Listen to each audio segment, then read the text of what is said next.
Welcome to another episode of Systematic Geekology.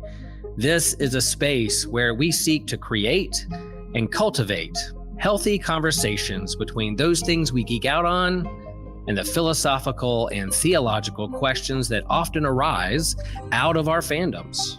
Like, what does it mean to be human? What makes a hero? What makes a villain? How do the stories and narratives we geek out on shape how we live in the world? We are your priest to the geeks.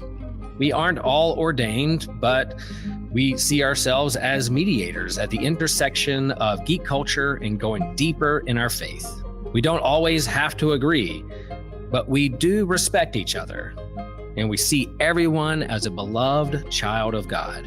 Everyone geeks out on something, so come geek out with us and enjoy the show.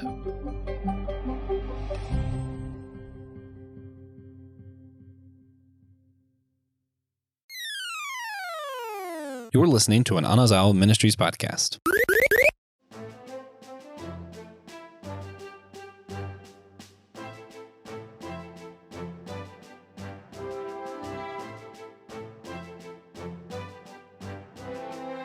What makes someone or something a god? Or in the words of critical religious theorist and future pirate king Monkey D. Luffy, what good is a god who can't save his people? On this episode of Systematic Geekology, we are going to dig into these questions as we explore deity structures and religions in the world of One Piece. This podcast is part of our 2024 annual themes of religion in our fandoms, where we take a look at the role and portrayal of religions in some of our favorite series. So we'd love for you to leave this podcast with more questions and answers, and to continue to have these conversations with all those fandoms that you love. And if you want to think more about this theme, we'll have a link in our comment section below. Here with me this evening, by way of introduction, are TJ and Elizabeth. And I am your host, James. And how we doing, y'all? How's life going for you? Pretty good. I have baked about 400 out of 700 cookies this week, so halfway there. A little over half. And I haven't had to work that much this week, so better than that. Opposite ends of the spectrum. Not many people, Elizabeth, have a 700 cookie week. I mean, it's the week before Valentine's Day. You gotta show your love some sugar.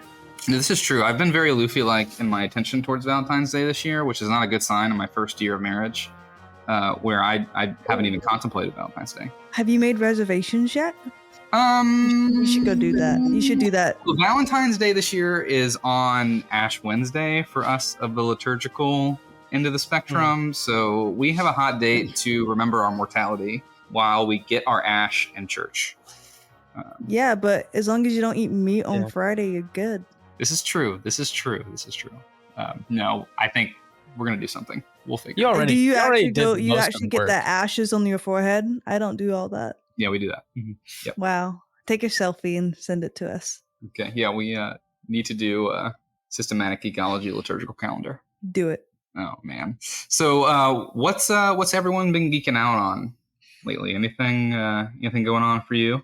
I've been rewatching Psycho-Pass because it's just a great anime to have. English dub is not too bad in the background while I'm baking all these cookies. So I'm enjoying that ride. Yeah, I do. I love the world of Psycho-Pass. It's so cool. It's like Minority Report, but an anime if you haven't seen that movie. That's how I got my husband to watch it with me. Yeah. I've been reading Freyrin Beyond Journey's End because like the anime is this season current. And instead of taking the time to watch it, I was like, I'll just read it. I'll catch up in the manga. And it's so good. It's fantastic. It really is. Nice. I haven't heard of this one. My wife has been on a deep dive of like the Throne of Glass novel series, Sarah J. Maas, all of those, like that world. She's just been like so deep. This month, I decided to relive my childhood and play through the Jack and Dexter games. And it's been a fun ride. You could not make some of those jokes that they made in the early 2000s on those games today. No. Dexter would 1000% be canceled.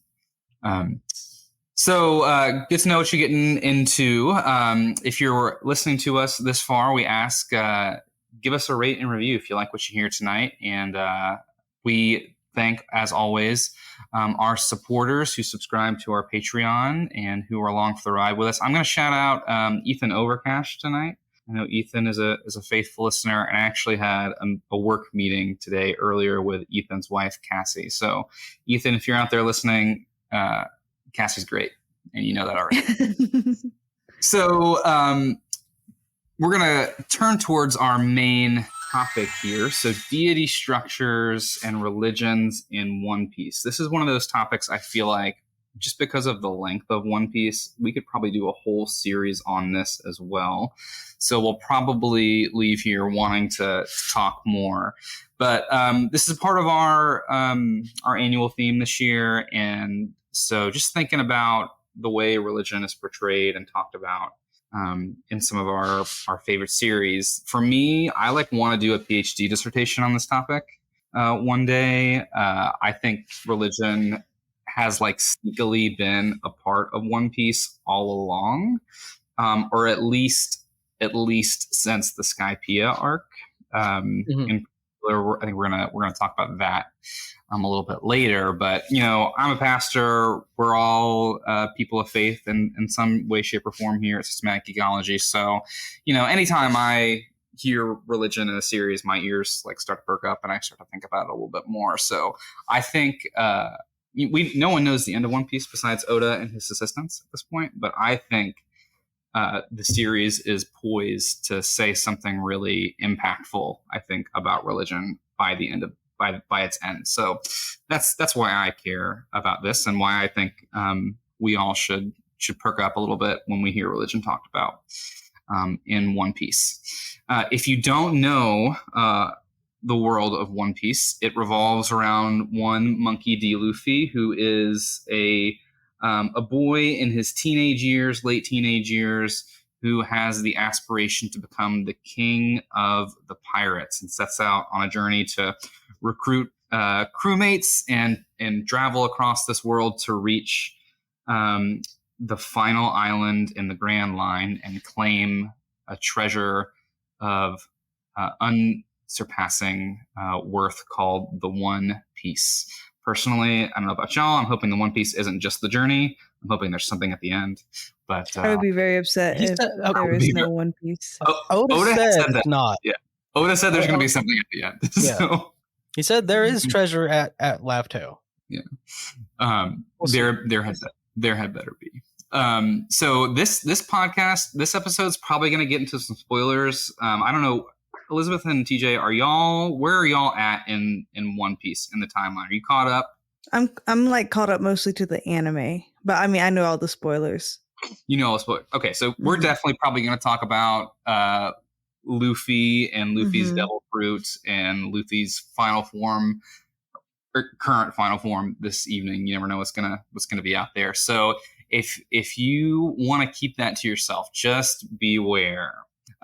So DJ, Elizabeth, when you think about religion in One Piece, what's the first thing that comes to your mind? What pops in your head?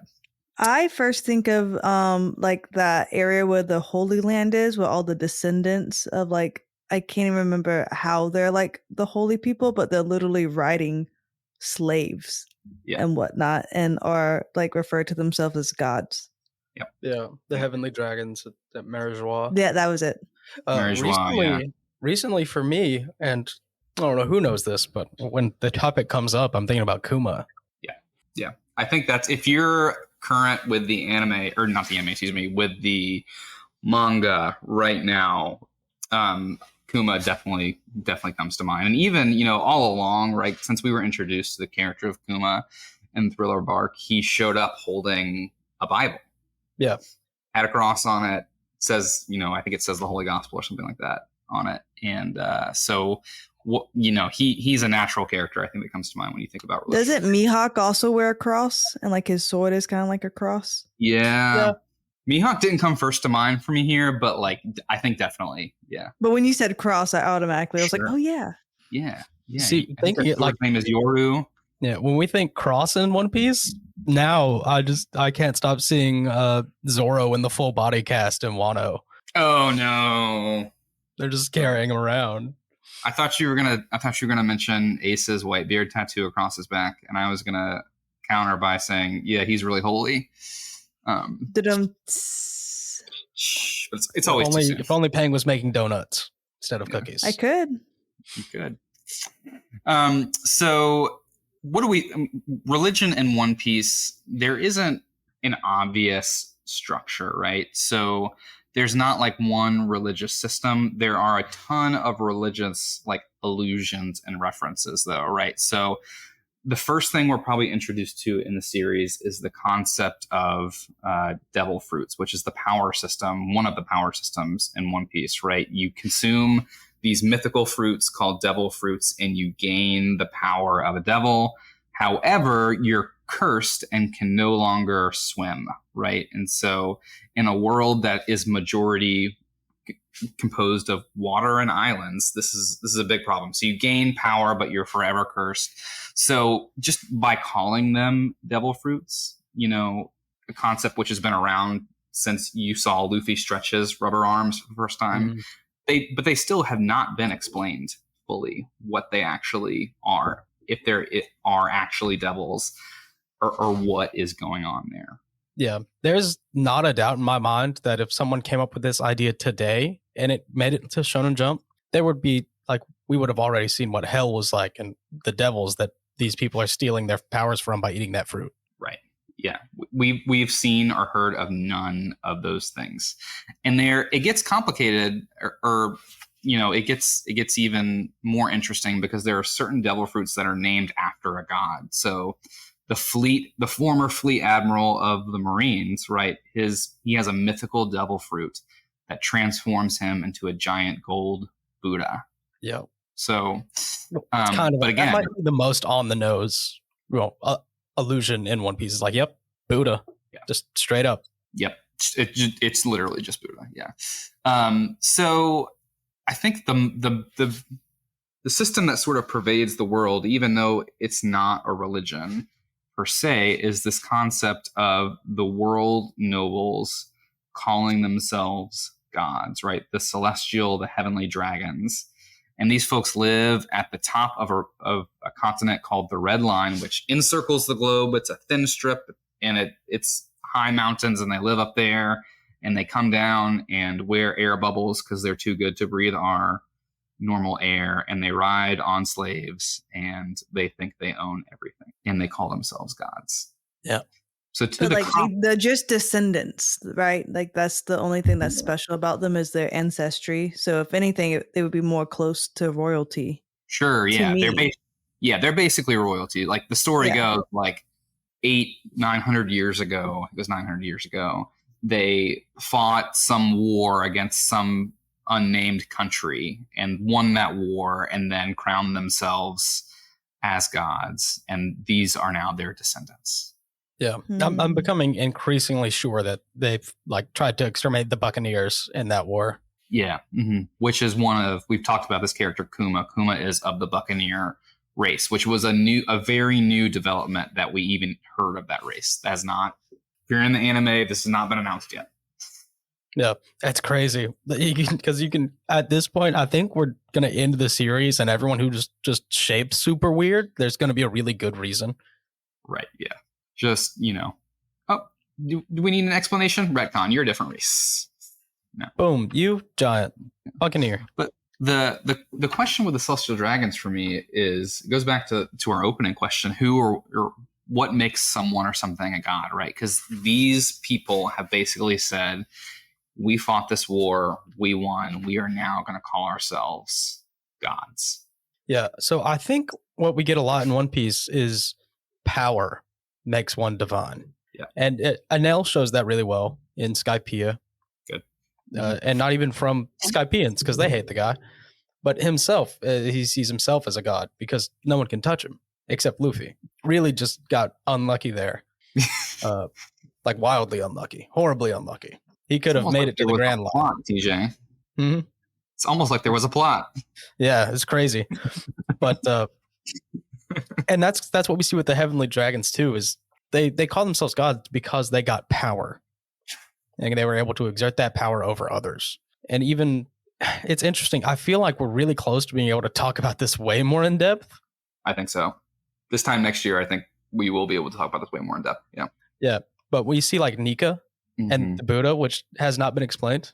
It's been like 700 chapters. We still don't really have like a good, clear explanation of that. Did Buddha exist in One Piece? Yeah. But as far as we know, why is he a devil? Like, why is he attached to a devil fruit? Yeah, why is it a devil fruit? Right. Was that a mistranslation in universe? But Nika, as far as we know, is just a really strong dude. Yeah. So we're jumping ahead to talk about Luffy here. Luffy's devil fruit is revealed. I never said think. Spoiler alert, everyone! Spoiler alert. Turn your attention away if you don't want to be spoiled for Luffy here. But Luffy's fruit, the whole series, is known as the Gum Gum fruit. Luffy still thinks of it as the Gum Gum fruit. This revelation has been made to us, the readers, but not yet to Luffy. He has not thought to ask the question of, why can I transform now? I couldn't do that before. Luffy's fruit is now known as the Nika Nika no Mi, mythical model Nika Nika no Mi. So the Nika fruits. So Luffy can transform into this mythical divine figure called Nika. And there's all sorts of, so for me, when Oda makes a religious allusion in One Piece, he usually does the backstory. So we could talk about how Zoro is based on Ashura, which is a religious figure in the Hinduism religion. The title Nika struck me because it's an ancient liturgical title for Jesus. So on liturgical pyramids in churches, I sometimes have seen the word Nika, and it's actually, I'll share my screen here, just a quick Google search here. I guess we're not sharing screens for this recording. Sorry. Tune in to when we do this on YouTube. But Nika is a abbreviation in Greek for Jesus Christ conquers. Nika. So this is an ancient sort of title that Christians have thought about for Jesus. So even in the figure of Luffy having this devil fruit, some Christian allusions are going on, and folks have connected the idea of Joy Boy as well. Another name for Luffy's fruit, the person who had it last was Joy Boy, to a figure in the West African sort of religious pantheon who was brought over by slaves into the Caribbean. And so this figure of Joy Boy has been known in some sort of Creole religions in the Caribbean as well. So interesting, because when Oda does his research into pirates and piracy, he names characters after actual real life pirates all the time, Blackbeard being the example, right? He does deep dives. And so I think all of this is probably somehow connected. Yeah. Shout out X Drake. That's my great granddad. For real? Yeah.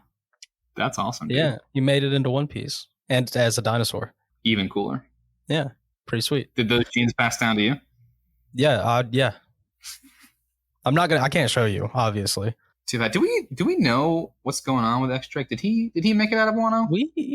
I think it's unclear. We haven't seen him since. It's unclear, but no one actually dies in One Piece, so yeah, he's probably alive, like being tortured by sword or something. He's probably good. Unless you're Ace, though. Ace died. Yeah, Ace died. His whole fruit got distributed and everything. Yeah. Rest in peace. We've had just enough deaths to learn that devil fruits kind of just reappear somewhere else. Yeah. Where their user dies. Right. Almost like reincarnation. This actually leads me into my next topic that I wanted to bring up. The infamous will of D in One Piece. So Luffy, the main character's name is Monkey D. Luffy. And we encounter these characters all over One Piece that share this middle initial of D. It's not been explained fully. There's been some hints. There's been some characters who have alluded that they know what it means. But one quote from a character that comes up in the Dressrosa arc, Don Quixote Rocinante, explains it to a character, Trafalgar Law, who has the D in his name. The quote is this: "In certain places, the clan of D have been called by another name, God's archenemy. In some other translations, the natural enemy of God. So we have most of our main protagonist poised to be the natural enemy of God. Yeah. But Luffy has a mythical god-type devil fruit. What do we do with this sort of juxtaposition? I think there's a lot going on there. Not only is it a devil fruit that bestows godly power, he is a pirate who doesn't do pirate things. Sure. He is the enemy of God, as the Gorosei see it, because they think they are God. And it's just layer after layer of this isn't what it's supposed to be. And that kid has the will of D. We should really kill him. So as natural enemy of God, I think they're doing exactly what they're supposed to be. But I think the Heavenly Dragons wrote that description.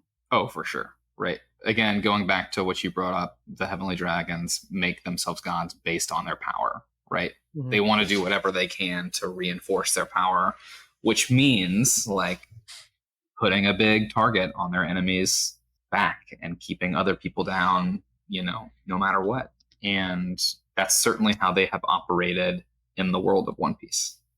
I think we have another podcast coming up next month on the world government sort of separately, so I don't want to dive in there too much, but definitely a lot to be done.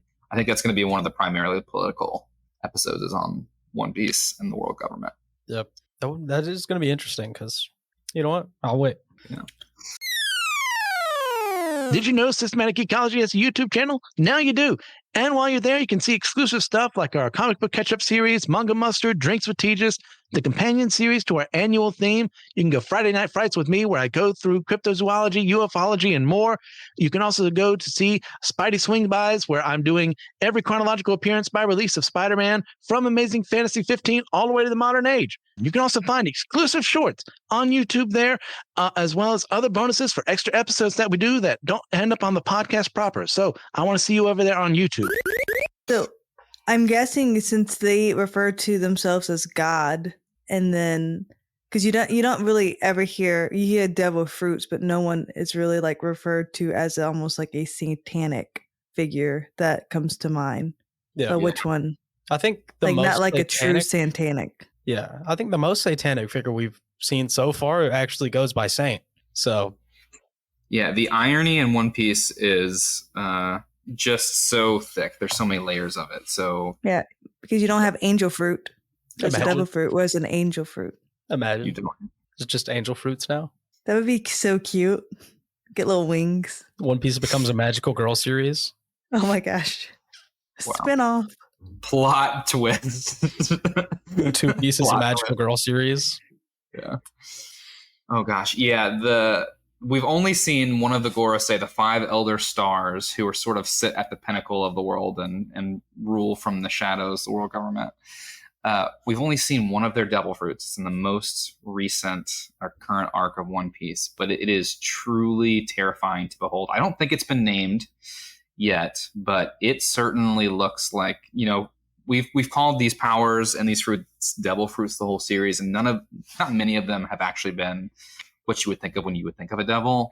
This guy, when he transformed, like, oh yeah, this guy is literally just crawled out of hell. Yeah. No thanks. Absolutely not. I think this and like the jacket fruit, those are the 2 most demonic ones so far. Oh no, the jacket fruit. That is clearly ungodly. That should not exist. You should not be able to unzip yourself and wear someone else. Absolutely not. That's not. It's just the human centipede. What are you talking about? Real life. Whoa! Real life. Now we are in hell.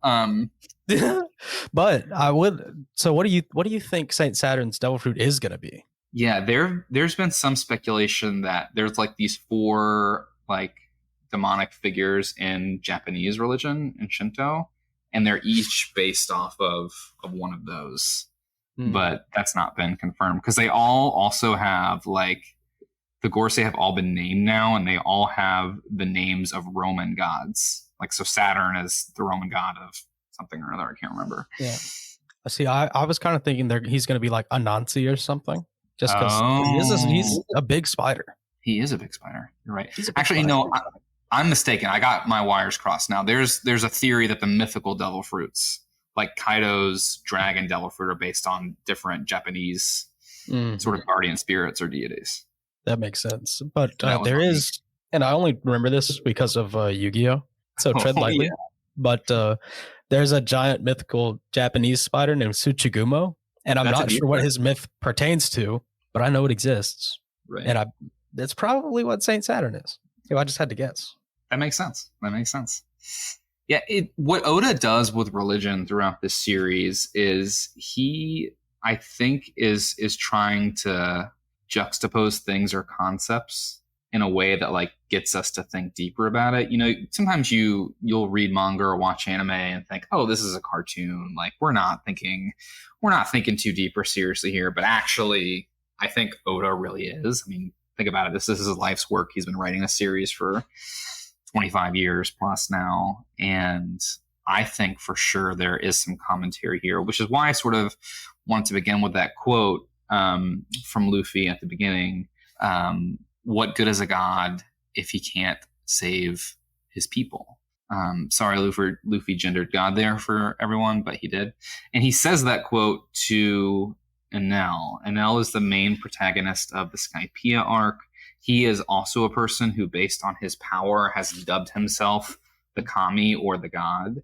And in the Sky Islands, their sort of leader is known as Kami or God. But the one he disposed to get there, Gon Fell, was, you know, someone who cared for his people and didn't rule based on power. And so Luffy knocks this guy out of the sky, literally rings his bell, and says this quote as he's sort of like landing one of the final blows. Yep. And then Enel, of course, doesn't die. He just goes and becomes the king of the moon. Well, yeah. He's up there with the moon people. This is true. Which are Tantata, which is interesting, but not the topic. But why are there Tantata on the moon? No one knows. Who knows? Oda just threw that in there. No one knows. Yeah, no one knows. Sort of that conversation that he has just leads me to wonder this question, which is like I think we people tend to go along with their systems of faith and don't not always think too much about them. But the question of like, why do we even have religion? Like, what is the good of religion? What does religion do for us as humans and for our world and for our civilizations?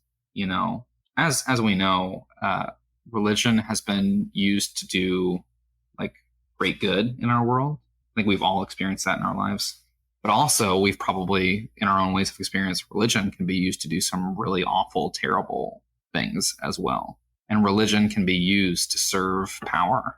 For me, that is sort of one of the whole things that Jesus came to critique and turn on its head, right? That's why Jesus uses the kingdom of God sort of imagery. This kingdom is going to be, the reign of God is going to be different than, you know, the kingdom of the world or the kingdoms that you experience in the world. So... yeah, it feels almost like Oda is trying to make a point about religion because he has kept it so vague and so out of the way of world affairs. So we're either getting, you know, the world religion strictly from Luffy's perspective, or they're really just not doing much. I think Kuma recently is actually the only positive thing we've seen the religion in One Piece do. Sure, yeah. Kuma, the gospel according to Kuma, right? Kuma carrying the Bible with him from the first moments we see him to now. Even in the most recent chapter, so this is a big spoiler, but there's this panel in the manga where Kuma is now on Egghead Island, and there's this sort of epiphany moment where Kuma sees Luffy in Gear 5 and recognizes this person that we've been passing down the story for, that we've been waiting for hundreds of years, is now finally here. Right. And he is going to come to bring joy and liberation to everyone. Right. And I really wish he would just give us a couple chapters explaining what Kuma's church actually is. Like, is it just about Nika? Yeah, because he was a pastor. He was known as a pastor. Right. Yeah. Is it just about Nika? And the world government just lets it exist because they think they can't do anything? How, like, if I'm just thinking, like, if Nika kind of refers to what you were saying with Jesus, and it's been silent for so many years, how from Old Testament to New Testament, God was silent for 400 years until the thing. So, interesting parallel.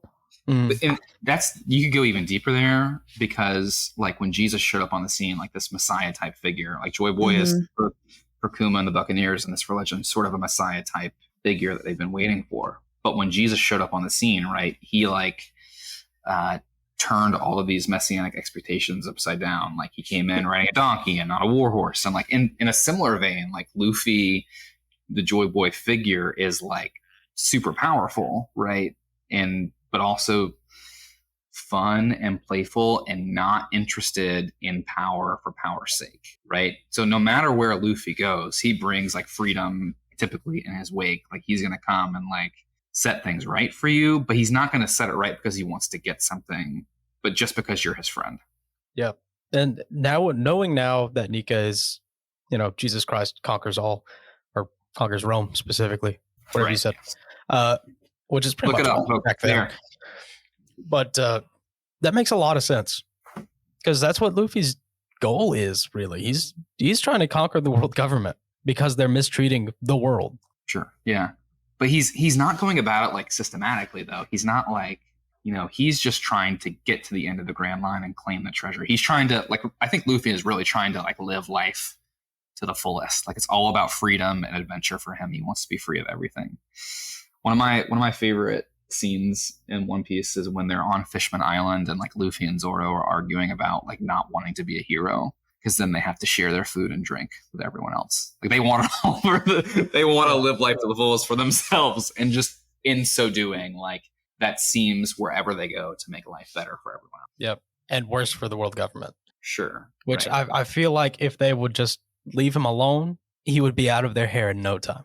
He would get to Laugh Tale and then probably do nothing. Why are you trying to ruin this for everyone else, world government? Yeah. But sometimes, I mean, it's good to compare religion with that too, right?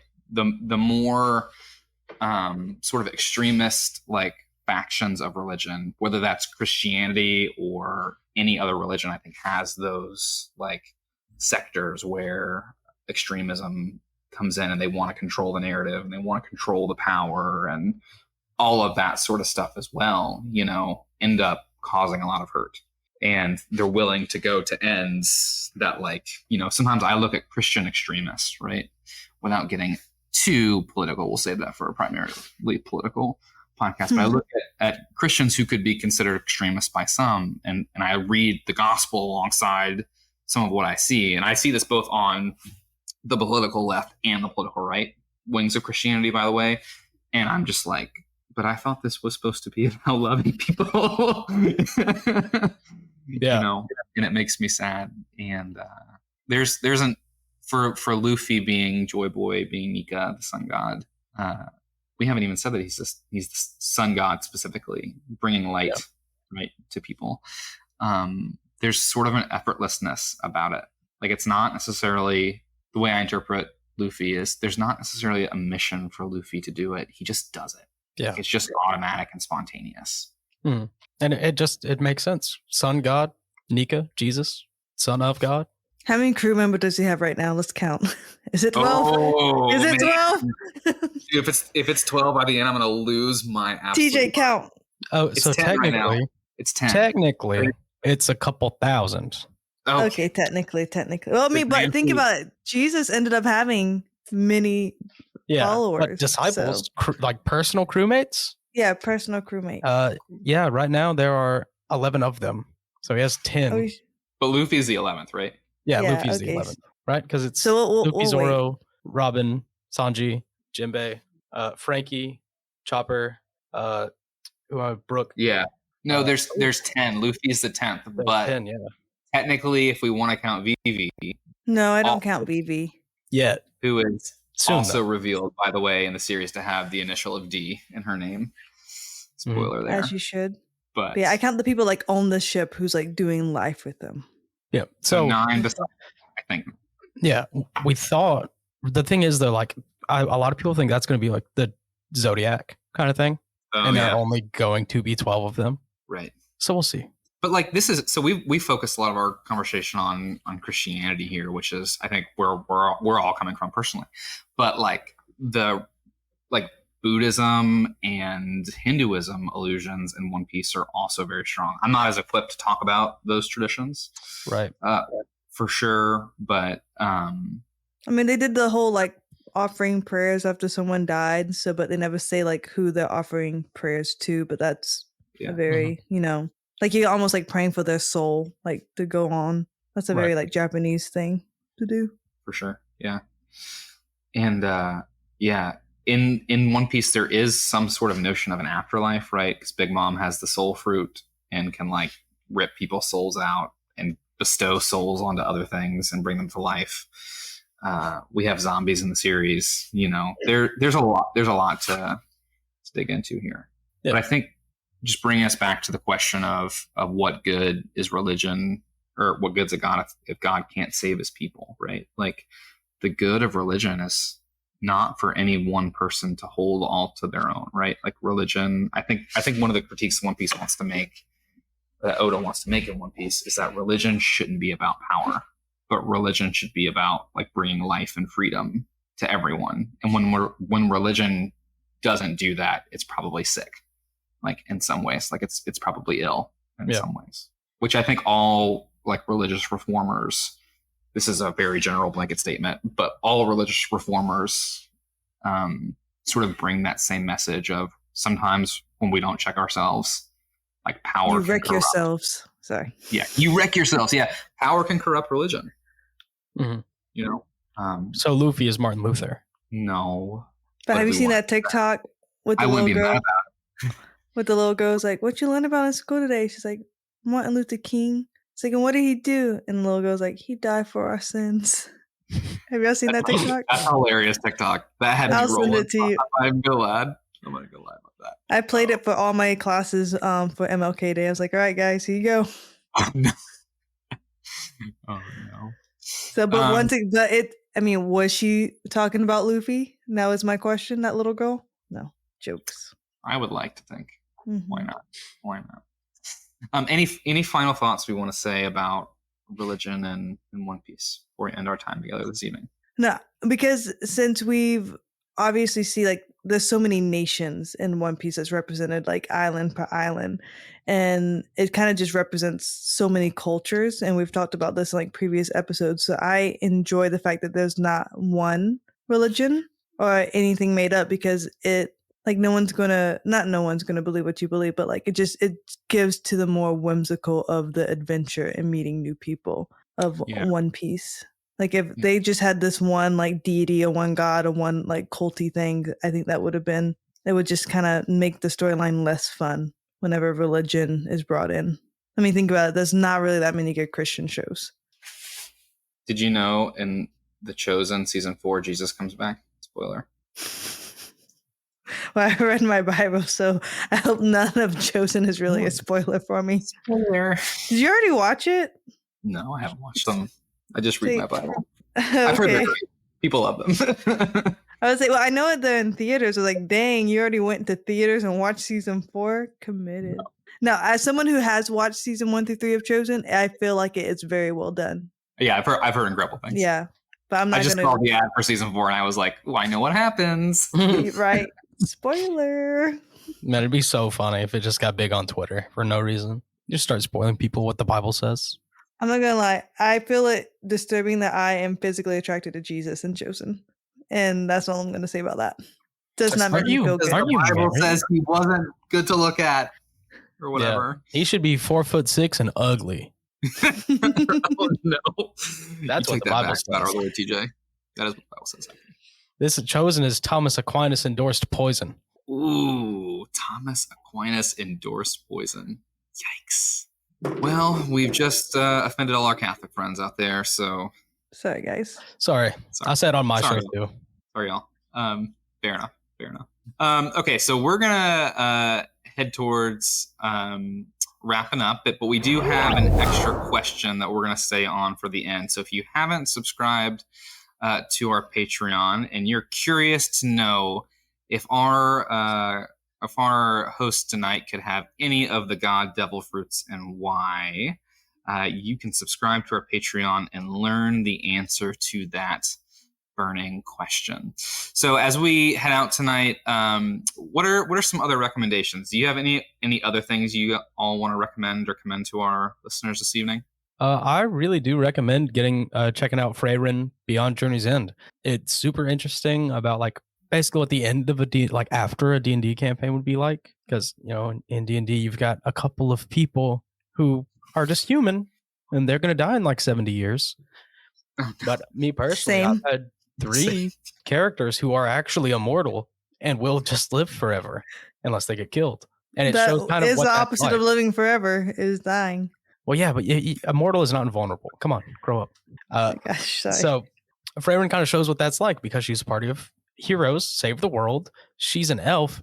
Everyone else I is love elves. human or dwarf. So she's here after everyone else and just now finding out what they went through, like the emotions they were feeling on their journey, because she starts another one.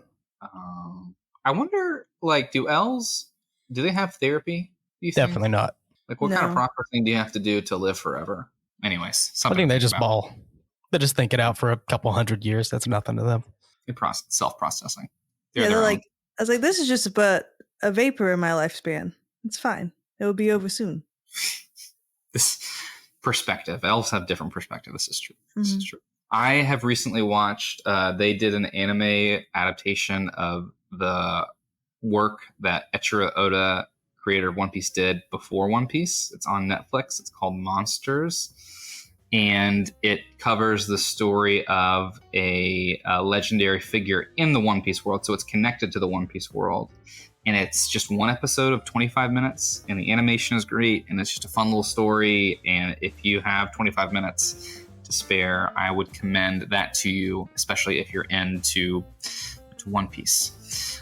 So thanks, y'all, for sticking out with us as we have pondered religion and One Piece tonight. Please give us a rate or a review on your listening streaming service of choice. And Ethan, if you are listening out there and you've made it through the end of this episode, we appreciate you and your support of Systematic Geekology. So y'all stay tuned for more religion-themed podcasts as the year goes on.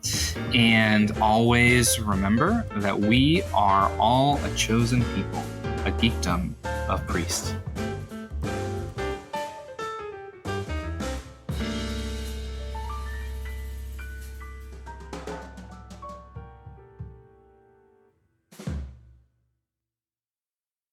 Be sure to check out other Anazal Ministry Podcast AMP Network shows. You can see the whole network in a single feed if you're on Spotify, or you could go to Apple Podcasts and find the Anazal Ministries Network podcast, the AMP Network. Yeah, there's just a network on Apple. You can follow the whole thing. You'll get shows like The Homily, where Pastor Will goes through his homily messages. It's literally just Pastor Will's sermons, guys. It's great. You also get access to the Whole Church podcast, where TJ and myself interview leaders from across different denominations and backgrounds to work towards a more full church unity. You can see My Seminary Life, where Brandon Knight discusses his experiences at seminary and then discusses seminary topics, so anyone can have access to knowledge available to seminary students. You also can see Let Nothing Move You over there, where Christian Ashley goes through the Bible in a Bible study type fashion and explains the whole biblical narrative. I also have a show on there, The Dummy for Theology, where we discuss various theological topics in an attempt to show every side of the discussions, leaving you with more questions than answers. There's also The Bible After Hours, where the foul-mouthed preacher goes through the Bible from a more progressive view to challenge the status quo of the modern church. Finally, you can hear The Clydes, where Taylor and Elizabeth Clyde go through weekly discussions in a devotional conversational style method to help us all get closer to one another and to God. Do you love systematic ecology as much as I do? Of course you do. So why don't you hop on over to the Systematic Ecology shop and get yourself some merch. We have clothing like hats, extra soft t-shirts, sweaters, hoodies. We even have glassware and mugs. One of my favorite coffee mugs that I use every morning is a coffee mug that has on it, share the faith, share the geek. Yeah, I get my geek on first thing every morning, thinking of systematic ecology. And I know you need to hop over there and get you some merch, represent us out in the wild, out in the public, and let people know that you too like to share the faith and share the geek.